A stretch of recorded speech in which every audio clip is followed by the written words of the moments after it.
Welcome to Breakthrough with Patricia Murugami. Today's episode is on legacy through leadership. People constantly ask me, how can I build a legacy? How can I build a legacy that lasts, that outlasts me, that is sustainable?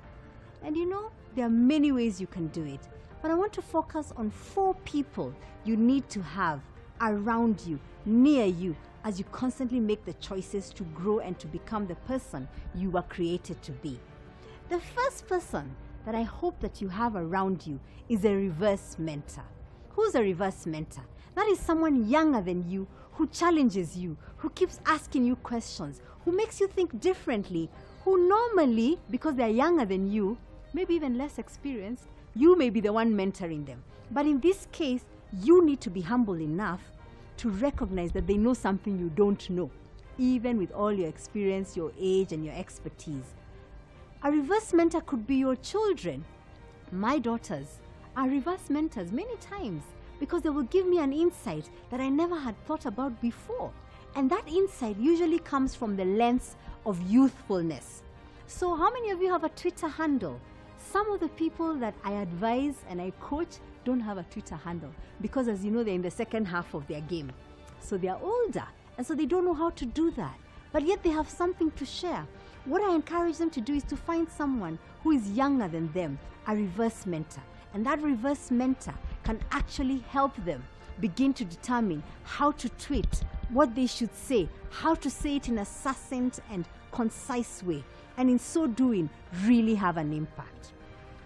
The second person that I encourage you to have, and I have spoken about a little bit in an earlier episode, is an array of mentors. And people are constantly asking me, be my mentor, will you be my mentor?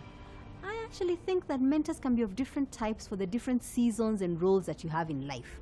So choose mentors wisely. Make sure they have the value set that you have, that you actually stand for the same kind of things. Remember, when you're choosing a mentor, it doesn't have to be a long drawn relationship. It can actually be a conversation. I have had some mentors who I've spoken to twice.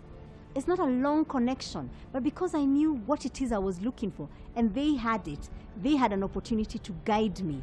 So when you're choosing a mentor, make sure you choose a mentor who is like a tour guide, not a travel agent. What does that mean? A tour guide has been there. If they're sending you to Nepal to climb the mountain, it means they have actually climbed that mountain. They know what it takes. They know what would happen, what the risks are, and what to look out for.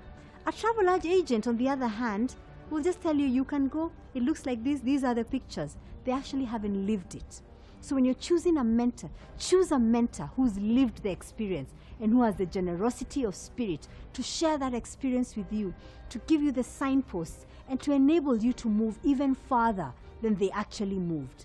These are 2 people you need to be asking yourself whether you have them. In the second episode after this, we'll be talking about the other 2. Meanwhile, do a bit of a life audit. Do you have a reverse mentor? Do you need one?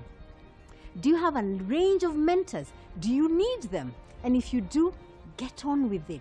Build those relationships. Ask the right questions. Allow yourself to be vulnerable.